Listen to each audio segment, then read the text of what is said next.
اللهم صل على سيدنا محمد يا رب صل وسلم. الحمدللہ نحمدہ ونصلی علی رسولہ الکریم. آج ہمارا لیکچر نمبر 14. ٹھیک ہے, آج ہم سورہ کوثر پڑھیں گے. اعوذ باللہ من الشیطان الرجیم, بسم اللہ الرحمن الرحیم. انا اصل میں تھا انا نا. انا کا معنی ہوتا ہے بے شک. بھائی بعض لوگ شکایت آ رہے ہیں ہمیں ہماری نظر کمزور ہے, ہمیں وائٹ بورڈ پہ نظر نہیں آتا. تو بھائی نظر نہیں آتا تو میں جو بول رہا ہوں وہ تو سمجھ میں آ رہا ہے نا, تو اس حساب سے لکھ لیا کریں. انا اس کا معنی کیا ہے؟ بے شک, یقیناً. نا کسے کہتے ہیں؟ ہم کو. یہ ضمیر پڑھ چکے ہیں نا آپ. انا نا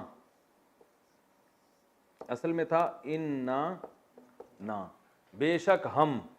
تو انا نا کو عرب لوگ انا بھی کہہ دیتے ہیں, ایک نون کو غائب کر دیتے ہیں. تو پڑھا کیا جاتا ہے یہ اننا. انا بھی پڑھا جاتا ہے اور اننا بھی پڑھا جاتا ہے, دونوں. تو انا اصل میں کیا تھا؟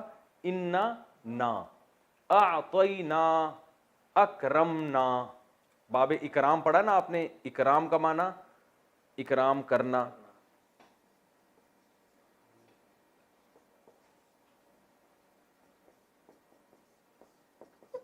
تو اعطاین,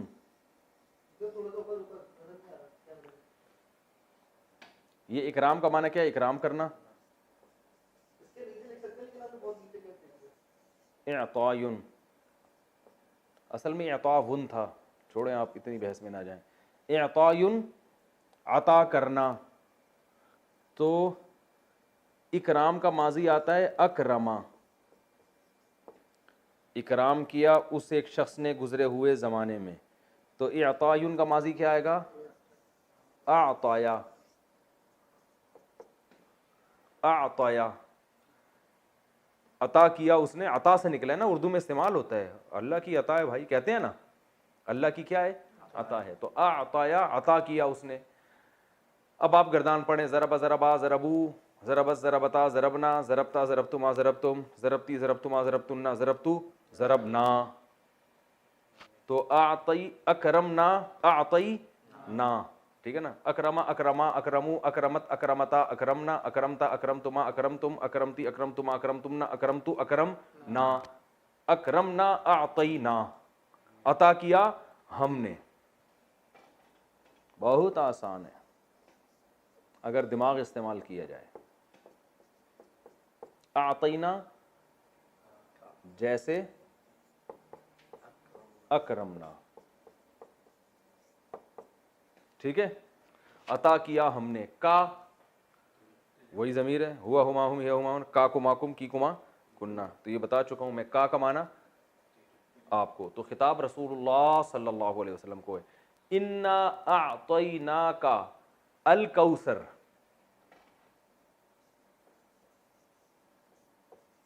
قرآن سامنے رکھ کر بیٹھیں گے نا تو یہ سب لکھا ہوا ہے وہاں پہ. لوگ مجھے شکایت نیچے کمنٹس میں آ رہا ہوتا ہے کہ ہمیں یہ لفظ سمجھ میں نہیں آ رہا. او بھائی قرآن سامنے رکھا ہوا ہے تو سمجھ میں کیوں نہیں آ رہا؟ عجیب, سمجھ میں آنے والی بات نہیں ہے. یہ تو میں پھر بھی ویسے ہی لکھوا رہا ہوں کہ ورنہ تو آپ کے سامنے جب قرآن رکھا ہوا ہے تو اعطینا بھی ہے اور اکرمنا بھی ہم نے پورا لکھوایا تھا آپ کو. اکرما تو وہ تو اب ہر چیز بچوں کی طرح تھوڑی ایک ایک چیز لکھوائی جائے گی, آپ کھوپڑی استعمال کرنی پڑے گی آپ کو. اعطیناک الکوثر. کوثر کہتے ہیں, کوثر کے دو مطلب آتے ہیں. ایک حوض کوثر جو رسول اللہ صلی اللہ علیہ وسلم کو قیامت کے دن عطا کی جائے گی اور آپ اس کے پانی سے امتیوں کو پانی پلائیں گے. اور حدیث میں آتا ہے جو وہ پانی پی لے گا قیامت تک اس کو پیاس, قیامت کہہ رہا ہوں, کبھی بھی اس کو پیاس نہیں لگے. قیامت تو آ چکی ہوگی نا, قیامت تک تھوڑی. اور کوثر خیر کثیر کو بھی کہتے ہیں. خیر کوئی بھی بہت بڑی خیر ہو اس کو بھی کوثر کہتے ہیں. تو دونوں تفسیریں. انا اعطیناک الکوثر فصلی, یہ مزیدار ہے. فصلی, فا الگ لفظ ہے. فا کا معنی تو, صلی کیا ہے اصل میں یہ سمجھیں.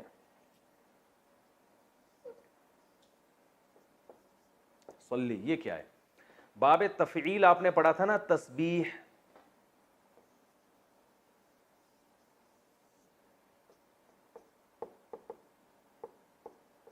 تسبیح. اس کا ماضی کیا آتا ہے؟ سبح. مضارع کیا آتا ہے؟ یسبح.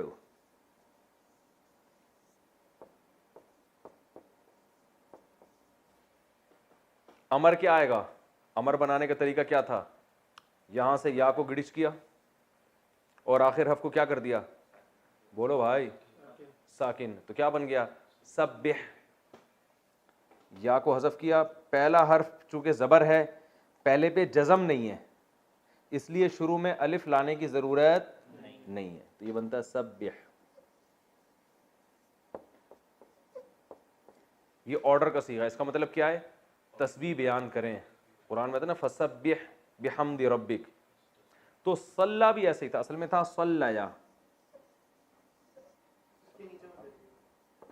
صلیا اس کو پڑھا جاتا ہے صلی. صلی کا معنی ہوتا ہے نماز پڑھنا. صلیا نماز پڑھی اسے شخص نے. مضارع آئے گا یصلیو.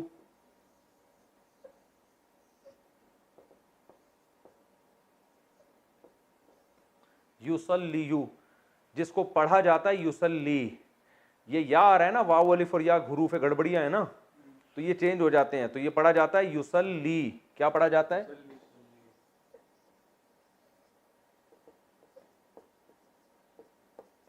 یصلی یعنی وہ نماز پڑھتے ہیں یا پڑھیں گے. اس کا معنی دعا مانگنا بھی آتا ہے. ان اللہ وملائکتہ یصلون علی النبی. یضربون کی طرح یصلون یسبحون وہ سب صلات بھیجتے ہیں نبی پر. یصلی. اب امر کیسے بنے گا؟ اس یا کو کیا کر دیں گے؟ حذف کر دیں گے, گڑچ کر دیں گے. حذف کو اردو میں گڑچ کہتے ہیں.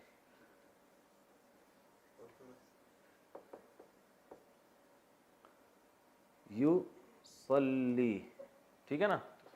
تسلی بھی یصلی بھی ایک ہی بات ہے. اس تا کو گرایا تو کیا بن گیا؟ صلی. آخر حرف کو کیا کرتے ہیں؟ ساکن کرنا چاہیے نا.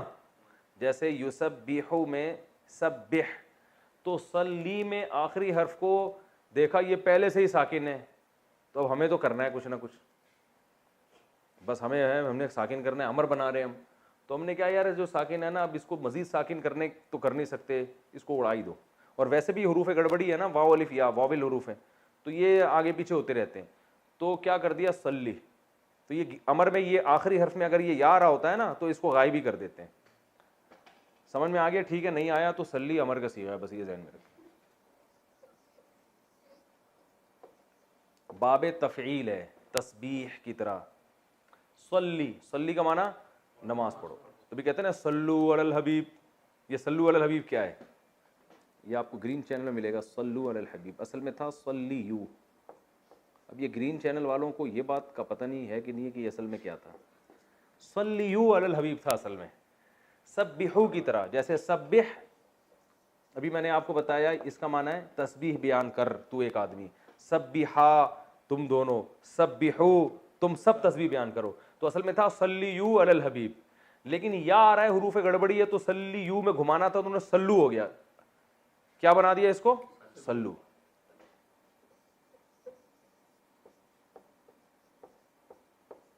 صلو علی الحبیب. صلو کا مطلب صلات بھیجو حبیب صلی اللہ علیہ وسلم. تو یہ سمجھ میں آ گیا. فصلی. فصلی لی ربی کا. فصلی کا معنی نماز پڑھیں آپ. لی کا معنی لیے. رب کا معنی رب. ربی کا آپ کا رب. نماز پڑھیے آپ اپنے رب کے لیے. ونحر واو کا معنی اور. انحر تھا اصل میں اسمع کی طرح. افتح کی طرح. فتح یفتحو. تو نہرا ینحرو ضربہ کی طرح ہے. نہر کا معنی ہوتا ہے اونٹ ذبح کرنا. اونٹ کو جو گلے میں چاقو مار کے گراتے ہیں اس کو کیا کہتے ہیں عربی میں؟ نہر. تو ون اصل میں تھا و انحر پڑھا جاتا ہے ملا کے ونحر تو الف سائلنٹ ہو جاتا ہے. ونحر. فصلی آپ نماز پڑھیں. لی ربی کا اپنے رب کے لیے. ونحر اور قربانی کریں آپ. لکھا ہوا تو ہے اونٹ کی قربانی مگر مراد اس سے ہر قسم کی قربانی.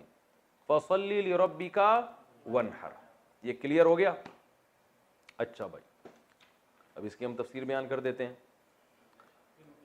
اوہ سوری پوری آیت ہی چھوڑ دی ہم نے. ان شانئک هو الابتر. جزاک اللہ. ان بے شک شانئ،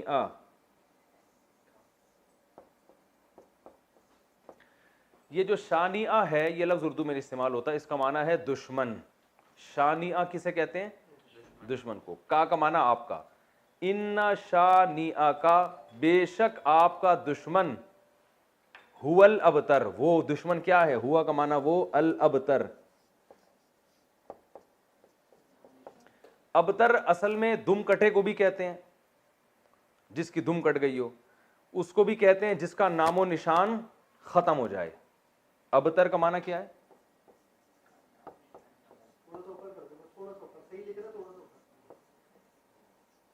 نام و نشان باقی نہ رہے.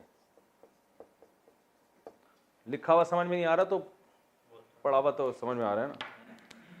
ابتر جس کا نام و نشان باقی نہ. اردو میں استعمال ہوتا ہے یار میری تو حالت ابتر کر دی ہے اس نے، کہتے ہیں نا اتنی ابتر حالت ہے. مشکل اردو میں استعمال ہوتا ہے لیکن ہوتا بہرحال ہے. ابتر بہت بری حالت ہو گئی ہے، یعنی اچھے معنی میں استعمال نہیں ہوتا. ابتر میں لکھ دیتا ہوں.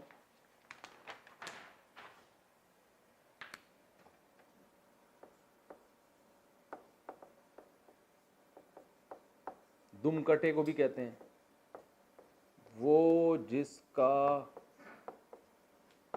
نشان باقی نہ رہے، نسل باقی نہ رہے. ٹھیک ہے. افعال کے وزن پر صیغہ صفت ہے. چھوڑیں صیغہ صفت کو، کنفیوز ہو جائیں گے لوگ. ابتر بس کہتے ہیں، کس کو کہتے ہیں؟ ہے تو صیغہ صفت. افعل جیسے اعما، اسممو، ہاں عیب کے معنی میں ہے نا. اور اعور جیسے میں نے مثالیں دی تھیں. اس کی مؤنث آتی ہے بترا. اچھا خیر، تو ان نشانیوں کا هو الابتر قرآن کی مختصر ترین صورت. تو ہم آگے قل یا ایھا الکافرون بھی حل کر لیتے ہیں، پھر دونوں صورتوں کی تفسیر ایک ساتھ ریکارڈ کروا دیتا ہوں. ٹھیک ہے. اگلی صورت ہے قل یا ایھا الکافرون. قل کیا ہے؟ اصل میں قل بہت استعمال ہوا ہے قرآن میں. اصل میں تھا قوالا، قوالا یقبلو، قوالا یقبلو. جیسے نصرہ ینصرو، نصرہ ماضی، ینصرو مضارع. واو حروف گڑبڑی ہے. قوالا کو قالا پڑھتے ہیں، یقبلو کو یقولو پڑھتے ہیں. یقولو کو کیا پڑھتے ہیں؟ یقولو.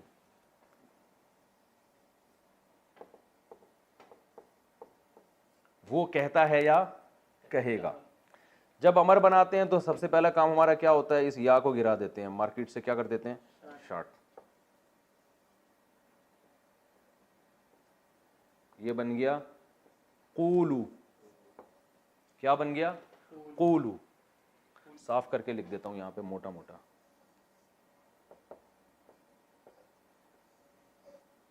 قولو بن گیا. امر بناتے ہوئے کیا کرتے ہیں؟ آخر کو ساکن کرتے ہیں، بن گیا قول.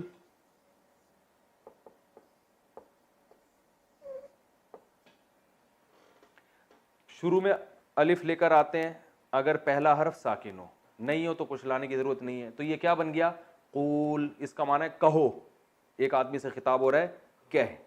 اب قول اتنا لمبا ہے اور یہ ہے بھی واو گڑبڑی حرف ہے، تو عرب نے اس کو بنا کے دیا قل. اب قول کون بولے گا بھائی؟ اتنی دیر اس کی بات کرنے میں نہیں لگی جتنی دیر آپ کو اس کے کہنے میں لگ رہی ہے. بھائی میں آپ سے کہتا ہوں بات کریں، اور بات کرنے کا لفظ اتنا لمبا میں نے کھینچ دیا کہ آپ کے اب ٹائم ختم ہو چکا ہے. ایسا ہی ہے نا کہ آپ نے جتنی دیر میں مجھے بات کرنے کے لیے کہا ہے تو میرے بات کرنے کا ٹائم بھی آپ پی گئے ہیں. تو اگر آپ بولیں نا قول، وہ کہے گا قول کچھ کہنے کے قابل چھوڑا نہیں ہے، ٹائم ختم ہو گیا، میٹنگ کا ٹائم، آپ جا سکتے ہیں. تو اس لیے عربوں نے کیا کیا؟ قول کو شارٹ کر کے کیا کر دیا، اور بہت اچھا کام کیا. صحیح ہے نا، بالکل مناسب کام کیا. جب قول سے بات بن رہی ہے تو قول کہنے کی ضرورت کیا ہے. تو انہوں نے قول کو بنا دیا قل. یہ عربی اہل لغت کی بات کر رہا ہوں, یہ نبی صلی اللہ علیہ وسلم سے پہلے جو عرب تھے نا, زبان تو خود ہی نیچرل اس میں بن جاتی ہے نا, تو یہ بن گیا قل. قل کا معنی کہیں, ٹھیک ہے نا, قول سے نکلا ہے. قول اردو میں استعمال ہوتا ہے, بات کو کہتے ہیں. دو بندوں کو بولیں گے تو قولا, قولو, قولی, ٹھیک ہے نا. اچھا قل کہہ دیں, یا کا معنی کیا ہے, اے, اردو میں استعمال ہوتا ہے. یا اللہ, ہم کہتے ہیں نا یا اللہ, اے اللہ. قل یا ایھا الکافرون, ایھا, یہ ایھا کا لفظ بہت استعمال ہوا ہے. ایو کا مطلب ہوتا ہے, یہ صرف یوں سمجھ لیں کہ ایک تنبیہ کے لیے لگایا جاتا ہے. جیسے ہم کہتے ہیں ارے, اور ہا کا معنی بھی ایک تنبیہ, ہا یعنی ادھر متوجہ ہو جاؤ. تو اب اتنی گہرائی میں آپ کو جاننے کی ضرورت نہیں ہے, بس ایھا کا مطلب کیا, ارے ہو, ارے ہو, ارے بھائی. جیسے ہم اردو میں کہتے ہیں نا, تو ارے بھی کر سکتے ہیں اس کا ترجمہ. لیاری کی زبان میں اڑے, ٹھیک ہے نا, اڑے کہتے ہیں اسے. ہمارے یہاں ارے بھی. ایھا کا معنی او, اے, یا کا معنی اے, ایھا کا معنی او. اے او الکافرون, اے او کافروں.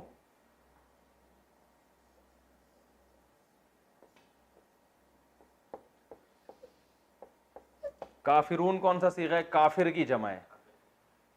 کفارا یکفرو, نصارا ینصرو. اس میں فاعل آتا ہے ضاربن, تو اس کا آئے گا کافرون. جمع آتا ہے ضاربون, تو اس کا آئے گا کافرون. اے کافرو. نہیں آ رہی بات سمجھ میں تو رہنے دیں بھائی. قل یا ایھا الکافرون, اے کافرو, یہ ان سے خطاب ہے. لا اعبدو,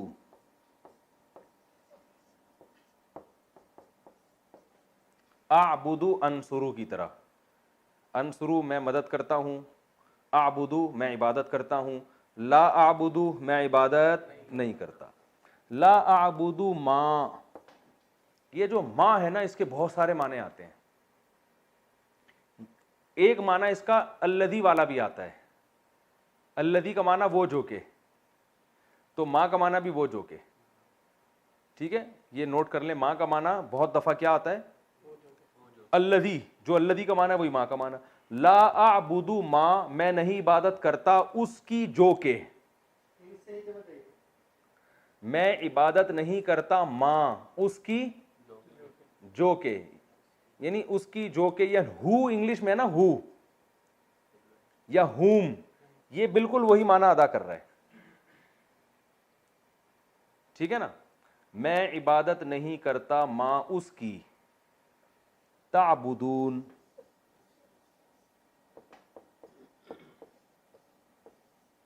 تعبدون تنصرون کی طرح. تنصرو تم مدد کرتے ہو, تنصرو, تنصرانی, تنصرون تم سب مدد کرتے ہو, تعبدون تم سب عبادت کرتے ہو. مطلب کیا ہو, میں عبادت نہیں کرتا ماں اس کی, تعبدون تم عبادت کرتے ہو جس کی. بہت آسان. میں عبادت نہیں کرتا اس کی جس کی عبادت تم کرتے ہو.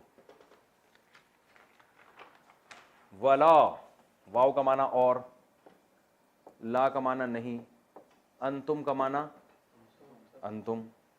میں نے بتایا تھا نا انٹی اور انتم کا فرق بتایا تھا. انتم عابدون, ضاربون کی طرح, کافرون کی طرح, قاتلون کی طرح. قاتل قتل کرنے والا, قاتلون بہت سارے. تو عابد عبادت کرنے والا, عابدون بہت سارے عبادت کرنے والے. تو ولا انتم, اور نہیں ہو تم بھی, عابدون عبادت کرنے والے, کیونکہ انتم بہت سارے ہوتے ہیں نا, تم سب کو خطاب ہے. تو عابد کے بجائے عابدون. ولا انتم عابدون, اور تم عبادت کرنے والے نہیں ہو, اس میں فاعل ہے یہ.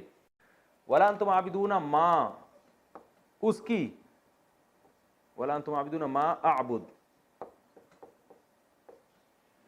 اور تم عبادت کرنے والے نہیں ہو اس کی جس کی میں عبادت کرتا ہوں. ولا انا عابد ما عبدتم, ولا انا, اور نہ ہوں, انا عربی میں کہتے ہیں میں, انا نحنو بتایا تھا نا. ولا انا عابد, یہ اس میں فاعل ہے, اور نہ میں عبادت کرنے والا ہوں. ولا انا عابد ما اس ذات کی, عبدتم, عبد تم تھا, اصل میں پڑھتے عبدتم ہے. ضرب تم کی طرح, نصر تم, بھائی دیکھو نا، ضرب ضربا ضربو، ضرب ضربتا ضربنا، ضربتا ضربتما ضربتم، تم سب مارتے ہو، عبدتم تم سب عبادت کرتے ہو، ولا انا عابدن اور نہ ہی میں عبادت کرنے والا ہوں، ماں اس معبود کی، عبدتم جس کی تم عبادت کرتے ہو. پھر دوبارہ تکرار کیا اسی مضمون کا، ولا انتم عابدون ما اعبد، یہی آیت دوبارہ آئی ہے، اور نہ تم عبادت کرنے والے ہو ماں اس ذات کی، عابد جس کی عبادت میں کرتا ہوں. لکم، لام کا معنی لیے، کم کا معنی تمہارے، لکم دینکم،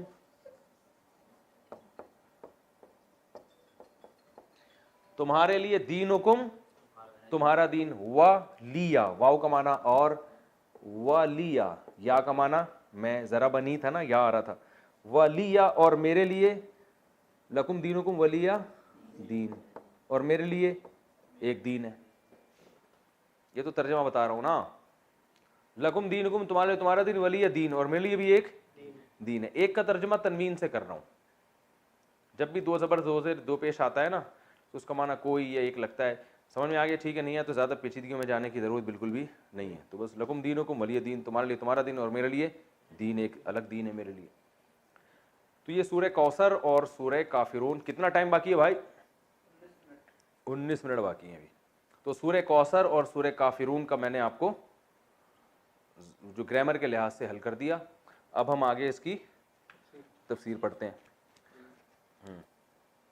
تو اب ہم انشاءاللہ اس کی تفسیر پڑھیں گے. پہلے سورہ کوثر ہم نے پڑھی ہے. کوثر عربی میں خیر کثیر کو کہتے ہیں. اس سورت کا ایک شان نزول ہے. شان نزول اس کا یہ ہے کہ رسول اللہ صلی اللہ علیہ وسلم جب مکہ مکرمہ میں تھے تو آپ صلی اللہ علیہ وسلم نے لوگوں کو توحید کی دعوت دی. تو بہت سو نے قبول کی، بہت سو نے انکار کیا. آپ صلی اللہ علیہ وسلم کے دشمن پیدا ہو گئے. عرب میں نرینہ اولاد کو ایک بہت بڑا تحفہ سمجھا جاتا تھا. آپ صلی اللہ علیہ وسلم کے نرینہ اولاد نہیں تھی. آپ کے بیٹے پیدا ہوئے قاسم، اور ان کا انتقال ہو گیا. تو اس پہ جو ہے نا مشرکین مکہ نے یہ شور مچانا شروع کر دیا کہ دیکھو یہ تو ابتر ہے معاذ اللہ، یعنی ان کی تو نسل ہی ختم ہو رہی ہے، ان کا تو اثر ہی ختم ہو جائے گا، اور جو دین یہ لے کر آئے ہیں ان کے دنیا سے جانے کے بعد وہ دین ختم ہو جائے گا. کیونکہ عموماً ایسا ہوتا ہے کہ باپ کے جانے کے بعد بیٹے جو ہے وہ قائم مقام بنتا ہے اور وہ اسی ویژن کو لے کے آگے چلتا ہے. تو ان کو یہاں ویسے بھی لوگ فالو نہیں کر رہے ہیں مکہ میں، اور ان کی اپنی کوئی اولاد بھی نہیں ہے، یعنی نرینہ اولاد بھی نہیں ہے، کیونکہ نسل تو نرینہ اولاد سے چلتی ہے. تو اس لیے جو ہے نا یہ ابتر ہے معاذ اللہ. ابتر کا معنی ان کا نام و نشان ختم ہونے والا ہے. تو نبی صلی اللہ علیہ وسلم بشر تھے. آپ کو یہ تانے سن کے غم ہوتا تھا. انسان کو بہرحال ہوتا ہے جب کوئی اس کے خلاف منفی پروپیگنڈا کرتا ہے. تو اللہ تعالیٰ نے آپ صلی اللہ علیہ وسلم کی تسلی کے لیے یہ آیات نازل فرمائی. عاص ابن وائل ایک بہت اسلام دشمن تھا، عرب کا سردار تھا، اس نے یہ پروپیگنڈا بہت کیا تھا. تو اس پر سورہ کوثر نازل ہوئی. انا اعطیناک الکوثر، اے نبی ہم نے آپ کو خیر کثیر دی ہے. خیر کثیر سے مراد آپ کو جو ہم نے اسلام دیا ہے وہ اتنی بڑی خیر ہے کہ اگر آپ کے کوئی نرینہ اولاد نہیں بھی ہے تو اس کے مقابلے میں اللہ نے آپ کو جو دین دے دیا، اس کی دینی دنیا کی برکتیں بھی حاصل ہوں گی اور آخرت میں بھی. تو یہ خیر کثیر کے ہوتے ہوئے اگر آپ کے نرینہ اولاد نہیں ہوتی تو آپ کو غم کرنے کی ضرورت نہیں ہے. اور دوسری تفسیر کے مطابق ہم نے آپ کو حوض کوثر دی ہے. تو آپ صلی اللہ علیہ وسلم میدان حشر میں اپنے امتیوں کو پانی پلائیں گے. جب لوگ پیاس سے بلک رہے ہوں گے تو یہ آپ کی خصوصیت ہے کہ اس وقت اللہ نے آپ کو ایک نہر آپ کے اختیار میں دی ہوگی جس سے آپ اپنے چاہنے والوں کو پانی پلائیں گے اور پھر ہمیشہ کے لیے ان کی پیاس بجھ جائے گی. تو جس کو اتنی بڑی نہر ملی ہو، اتنا اس کو عزت مل رہی ہو آخرت میں، تو اس کو ایسی شخصیت کو کہ اگر نرینہ اولاد نہیں ہوتی تو وہ یہ غم کوئی غم نہیں ہے ان کے لیے. تو یہ دو خوشخبریاں دی گئیں. انا اعطیناک الکوثر، اے نبی ہم نے آپ کو کوثر عطا کی ہے. اب چونکہ اللہ نے ایک نعمت کی ہے تو اللہ فرما رہے ہیں کہ آپ پر بھی شکر واجب ہے. وہ شکر کیا ہے؟ فصلی لربک، آپ اپنے رب کے لیے نماز پڑھیے، ونحر اور قربانی کیجیے. دو کام آپ کریں گے، نماز اور قربانی، تو اس کا صلہ اللہ آپ کو کیا عطا فرمائے گا؟ ان شانئک ھو الابتر، آپ کا دشمن آپ کو تانے دے رہا ہے کہ آپ ابتر ہیں، آپ کی نسل ختم ہونے والی ہے. تو ہم آپ کو یہ خوشخبری دے رہے ہیں کہ آپ دین پر مضبوطی سے قائم رہیے، آپ کے دشمن کی نسل ختم ہونے والی ہے. تو ان کے جسمانی بیٹے تو ہوں گے، روحانی اولاد نہیں ہوگی ان کے، جس کا نتیجہ یہ نکلے گا کہ ان کے درجنوں بچے ہو کے بھی ان کا نام و نشان مٹ جائے گا. باپ دیکھیں عرب کے بہت اولاد ہوا کرتی تھی لیکن آج ان عرب کے سرداروں کا نام لینے والا کوئی بھی نہیں ہے، نہ ابو جہل کو پوچھا جاتا ہے، نہ ابو لہب کو، نہ عاص بن وائل کو۔ تاریخ میں ان کا تذکرہ ایک برے عنوان سے، برے نام سے کیا جاتا ہے، کوئی ان کو عزت دینے والا نہیں، حتیٰ کہ ان کی اولادیں بھی آگے جا کے مسلمان ہو گئیں، انہوں نے بھی اپنے باپ دادا کا ذکر چھوڑ دیا۔ تو یہ اس صورت میں اللہ تعالیٰ کا ارشاد ہے۔ اچھا، اب اس میں جو کچھ علمی باتیں ہیں، نمبر ایک کہ اللہ تعالیٰ نے جب بھی کسی پر کوئی انعام کیا ہو، احسان کیا ہو، تو اللہ تعالیٰ چاہتے ہیں کہ اس کا تم شکر ادا کرو۔ تو اسی وجہ سے آپ صلی اللہ علیہ وسلم کو اس صورت میں خطاب کیا گیا کہ ہم نے آپ کو جب کوثر عطا کی ہے تو آپ اللہ کے بندے ہیں، لہذا آپ پر بھی اللہ کا شکر ادا کرنا واجب ہے۔ پہلی بات تو یہ پتہ چلی۔ دوسری بات یہ پتہ چلی کہ شکر ادا کرنے کا طریقہ ہمیشہ سے وہی ہوگا جو اس صورت میں بیان کیا ہے، ایک نماز اور ایک قربانی۔ نماز ہمیشہ یاد رکھیں کہ لیبل ہے جسمانی عبادت کا، اور قربانی لیبل ہے مالی عبادت کا، کیونکہ جب آپ جانور، عرب میں اونٹ جو ہے نا یہ بہت قیمتی مال تھا، تو اتنے قیمتی مال کو کاٹ دینا یہ بہت بڑی قربانی سمجھی جاتی تھی۔ تو مطلب کیا ہے کہ آپ نے اللہ کو راضی کرنے کے لیے اپنے جسم کو بھی کھپانا ہے جیسے کہ نماز میں کھپایا جاتا ہے، اور اپنے مال کو بھی قربان کرنا ہے جیسے کہ قربانی میں کیا جاتا ہے۔ تو مراد صرف نماز اور قربانی نہیں ہے، بلکہ یہ ایک لیبل ہے، اور قرآن کا یہ طریقہ رہا ہے کہ وہ جزیات کے ضمن میں اصول اور قاعدے بیان کرتا ہے، مثالوں سے پورا ایک جو ہے نا لا بیان کرتا ہے، قانون بیان کرتا ہے۔ تو یہاں بھی ایک قانون بیان کیا جا رہا ہے کہ شکر کا دو طریقے ہیں، ایک جسمانی عبادت بھی اور مالی عبادت بھی، مال بھی خرچ کرنا ہے اور جو ہے جسمانی عبادت بھی کرنی ہے۔ اب تمام جسمانی عبادتیں اس میں آ گئیں، کیونکہ نماز سب سے اہم ہے اس لیے اللہ نے اس کو ذکر کیا، اس میں روزہ بھی آ گیا، اس میں حج بھی آ گیا، اور اس میں جو کچھ بھی ہم اللہ کے لیے اپنے جسم کو کھپاتے ہیں سب کچھ آ گیا، اور مال میں تمام مالی عبادتیں آ گئیں، زکوٰۃ بھی آ گیا، فطرانہ بھی آ گیا، اور اللہ کی مخلوق کو اللہ کو خوش کرنے کے لیے اللہ کی مخلوق کو کھانا کھلانا، یعنی ہر وہ عبادت جس میں قربانی کا عنصر ہو۔ تو قربانی یعنی مالی قربانی کا عنصر ہو، تو مالی قربانی جو ہے وہ غریبوں کو کھانا کھلا کے بھی حاصل ہوتی ہے، رشتہ داروں پہ خرچ کرنا اور ضرورت مند کو قرضہ دینا، یہ تمام کی تمام چیزیں اس میں داخل ہیں۔ تو یہ بھی اس سورت سے ہمیں پتہ چلتا ہے، اور یہ تو دوسری بات ہوئی۔ اور تیسرا جو سبق ہمیں اس سورت سے ملتا ہے وہ یہ ملتا ہے کہ جب آپ اللہ کا شکر ادا کرتے ہیں اور آپ اللہ کے حکام کو فالو کرتے ہیں تو روحانی نسل بہرحال آپ کی ہی بڑھتی ہے، اور اگر آپ اللہ کا شکر ادا نہیں کرتے تو آپ کی اولاد بھی آپ کو بھول جاتی ہے، جیسے کہ اولادیں تو ملی مشرکین مکہ کو مگر کوئی ان کو یاد نہیں رکھتا۔ تو آج بھی ہم دیکھتے ہیں کہ دینداروں میں یہ چیز نظر آتی ہے، ان کی اولادیں والدین کے مرنے کے بعد موت تک ان کے لیے دعائیں کرتی ہیں، موت تک صدقہ خیرات کرتی رہتی ہیں، پھر آگے نسلیں پیدا ہوتی ہیں وہ بھی اپنے باپ دادا کے لیے مغفرت کی دعائیں مانگتے رہتے ہیں۔ لیکن جو زیادہ نام نہاد لبرل لوگ ہیں وہ اپنی اولادوں پہ بڑا خرچ کرتے ہیں، مگر ہم دیکھتے ہیں کہ جب ان کے والدین کا انتقال ہوتا ہے تو اولادیں چند دنوں میں ان کو بھول جاتی ہیں۔ جتنا دین سکھایا ہوگا آپ کی اولاد آپ کو اتنا ہی یاد رکھے گی، اور آپ کی نسلیں آپ کو اتنا ہی یاد رکھیں گی، اور جتنا آپ نے اپنی اولاد کو دین سے دور کیا ہوگا تو آپ کی اولاد وراثت تو دبا کے لے گی، آپ سے سارے فائدے اٹھائے گی مگر آپ کو یاد نہیں رکھے گی۔ تو یہ صورت میں ہمیں سبق ملتا ہے، اللہ تعالیٰ عمل کی توفیق دے۔ اس کے بعد سورہ کافرون ہے۔ سورہ کافرون میں کبھی ایک شان نزول ہے، رسول اللہ صلی اللہ علیہ وسلم مکہ مکرمہ میں، یہ ساری صورتیں جو ہے نا 30ویں پارے میں زیادہ تر صورتیں اس میں مکہ میں نازل ہوئی ہیں ابتدائی اسلام میں۔ تو مشرکین مکہ رسول اللہ صلی اللہ علیہ وسلم کے پاس آئے اور کہنے لگے کہ آپ تو اپنی دعوت سے باز آتے نہیں ہیں، آپ بار بار ہمیں کہتے ہیں کہ بتوں کی عبادت چھوڑ دو، بتوں کی چھوڑ دو، اور ہم آپ کو کہتے ہیں کہ آپ ہمارے دین پہ آ جائیں۔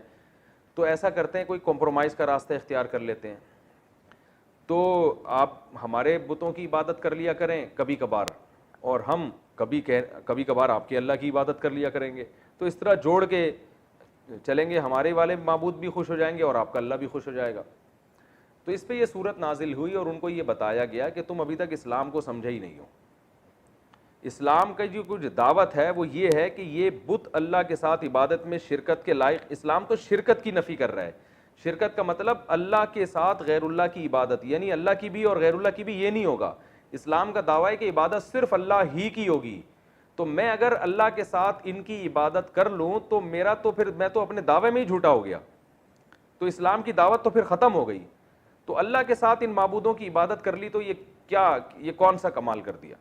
تو یہ توحید جو ہے نا، عقیدہ توحید، یہ اس سورت کا جسے کہتے ہیں نا سینٹرل آئیڈیا، یا سورت کا جو اصل پیغام ہے وہ یہ ہے کیا اے نبی آپ ان کو دو ٹوک الفاظ میں واضح لفظوں میں بتا دیں کہ تم جن معبودوں کی عبادت کر رہے ہو مجھ سے اس کی امید مت رکھو کہ میں عبادت کروں گا, اور تمہاری ہٹ دھرمی دیکھ کے پتہ چل رہا ہے کہ تم نے بھی میرے معبود کی عبادت نہیں کرنی ہے, اور ویسے بھی اگر تم ان معبودوں کی عبادت کر کے میرے معبود کی عبادت کرو گے بھی, اللہ کی عبادت, تو اللہ اس عبادت کو قبول نہیں کرے گا, لہذا وہ عبادت کرنا نہ کرنا برابر ہے, تو اللہ کی نظر میں تم عبادت نہ کرنے والے ہی کہلاؤ گے.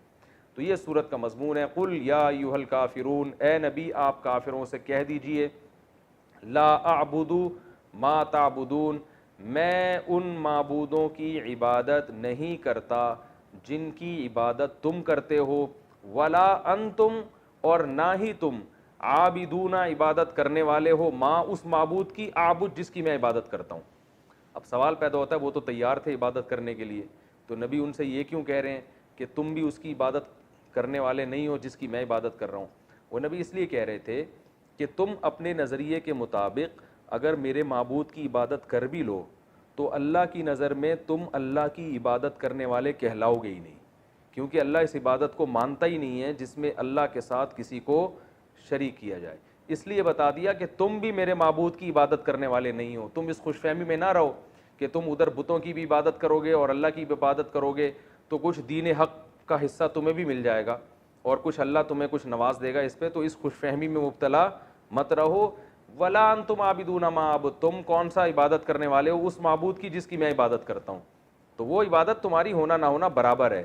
تو جیسے تم اپنے ہٹ دھرمی پہ قائم ہو اور شرک کر رہے ہو اور تم اللہ کی عبادت نہ کرنے والے شمار ہو رہے ہو, تو ایسے بھائی ہم بھی پھر اپنے دین پر مضبوط ہیں, ہم بھی تمہارے معبودوں کی عبادت نہیں کریں گے.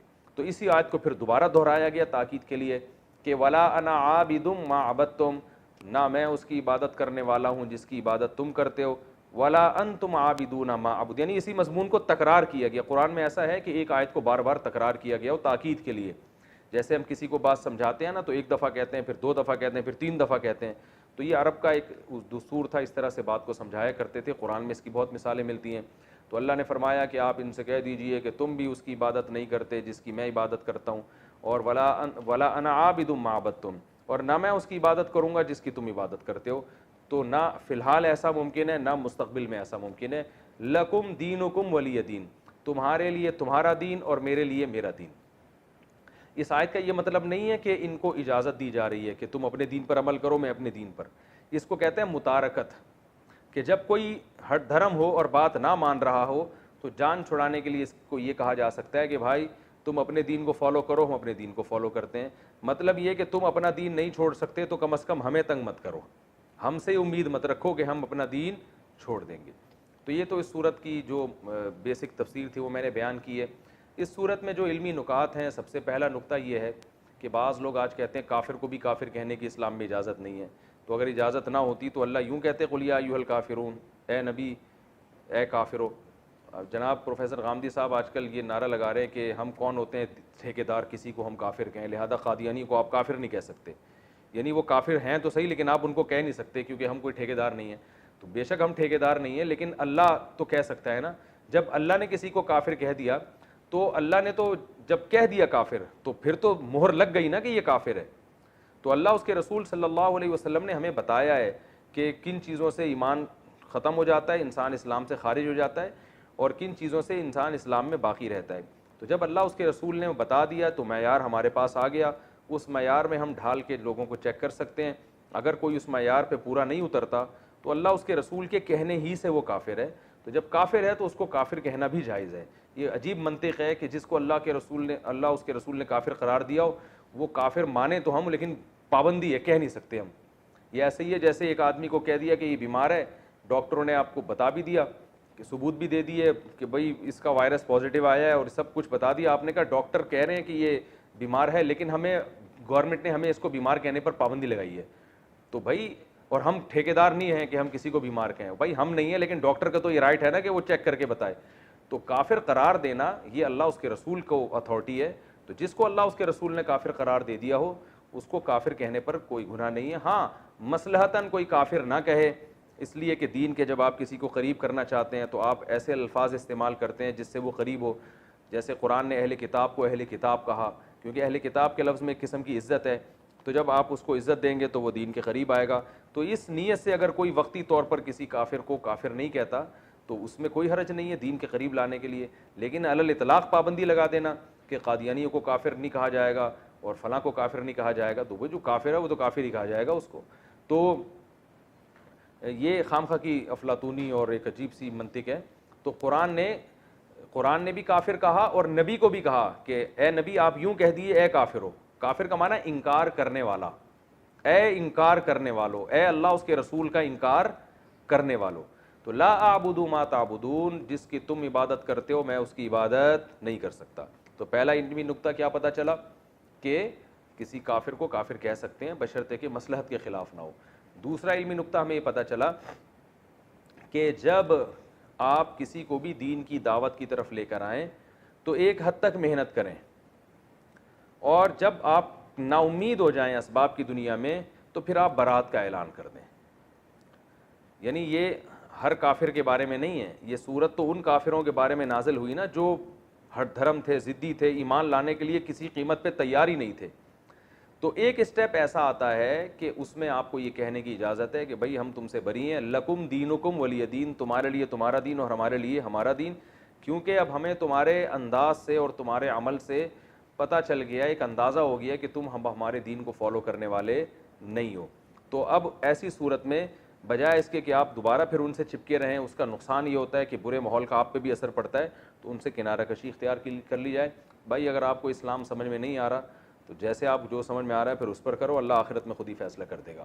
تو چونکہ یاد رکھو اس صورت کا یہ مطلب ہرگز نہیں ہے کہ لکم دینکم ولی دین. کیونکہ میرا ایک عیسائی سے مناظرہ ہو رہا تھا، مناظرہ تو نہیں بحث ہو رہی تھی، تو عیسائی نے کہا آپ کے تو قرآن میں خود لکھا ہوا ہے لکم دینکم ولی دین، مسلمانوں کے لیے اسلام ہے اور ہمارے لیے ہمارا دین، تو ہمارے لیے عیسائیت ہے، تو ہمیں عیسائیت پہ ہی اللہ بخش دے گا. میں نے کہا اس آیت کا یہ مطلب نہیں ہے بھائی، اس آیت کا مطلب یہ ہے کہ تم نے بات تو ماننی نہیں ہے، تو دنیا میں ہم تم سے برات کا اعلان کرتے ہیں اور ہم تم کو چھیڑیں گے نہیں.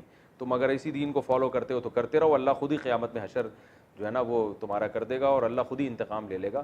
کیونکہ القرآن یفسر بعضہ بعضا، قرآن کی ایک آیت دوسری آیت کی تفسیر کرتی ہے. دوسرے مقام پہ اللہ نے فرمایا ان الدین عند اللہ الاسلام، دین اللہ کی نظر میں صرف اسلام ہے. اور ایک اور جگہ فرمایا وَمَن يَبْتَغِي غَيْرَ الْإِسْلَامِ دِينًا فَلَن يُقْبَلَ مِنْهُ، جو اسلام کے علاوہ کسی اور مذہب کو فالو کرے گا ہرگز قیامت کے دن قبول نہیں کیا جائے گا. وَهُوَ فِي الْآخِرَةِ مِنَ الْخَاسِرِينَ، اور وہ آخرت میں خسارے والوں میں سے ہوگا. تو اللہ جب ایک جگہ واضح لفظوں میں فرما رہے ہیں کہ اسلام کے علاوہ کوئی دین قابل قبول نہیں ہے، تو اللہ کیسے پرمیشن دے سکتے ہیں لکم دینکم کہ تم جس دین کو فالو کرتے رہو؟ تو کوئی فالو کرنے کی اجازت نہیں ہے.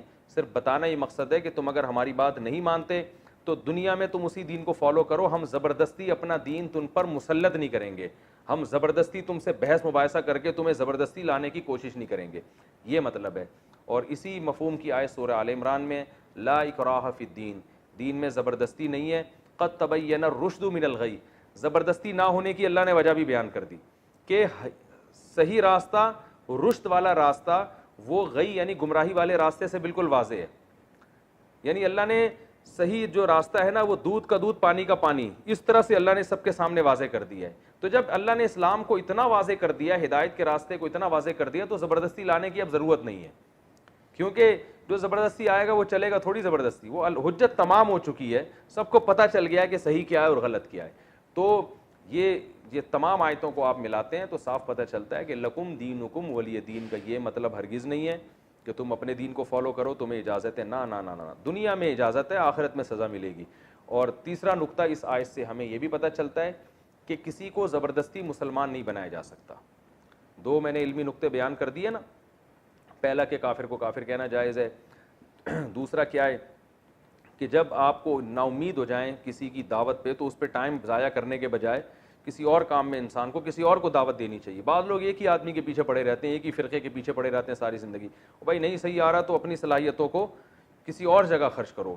بہت سے لوگ ایسے ہیں جن میں ہدایت کا جذبہ ہے، تو ان پہ اپنی صلاحیتوں کو خرچ کرو، وہ ہدایت لے آئیں گے. تو ہر دھرم لوگوں کو چھوڑ دینا چاہیے. تو یہ دوسرا نقطہ ہوا.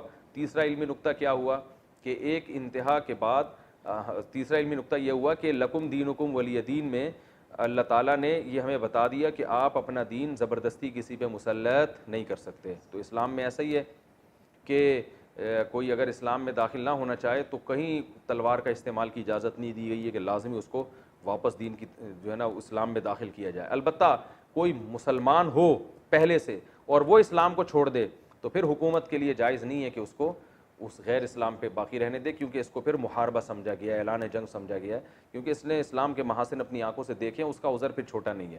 کیونکہ اس طرح اگر لوگ جائیں گے تو پھر یہ اس سے جو ہے نا اسلام کو شدید نقصان پہنچتا ہے. تو اسلام میں داخل ہونے کے لیے راستہ کھلا ہوا ہے, داخل ہونے کے بعد واپسی کا آپشن اسلام نے نہیں رکھا.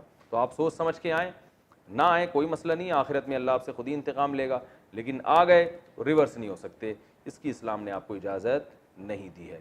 تو یہ اس صورت کا مین خلاصہ تھا, برات کا اعلان. اللہ تعالی ہم سب کو سمجھنے کی, عمل کرنے کی توفیق عطا فرمائے. وما علینا الا البلاغ.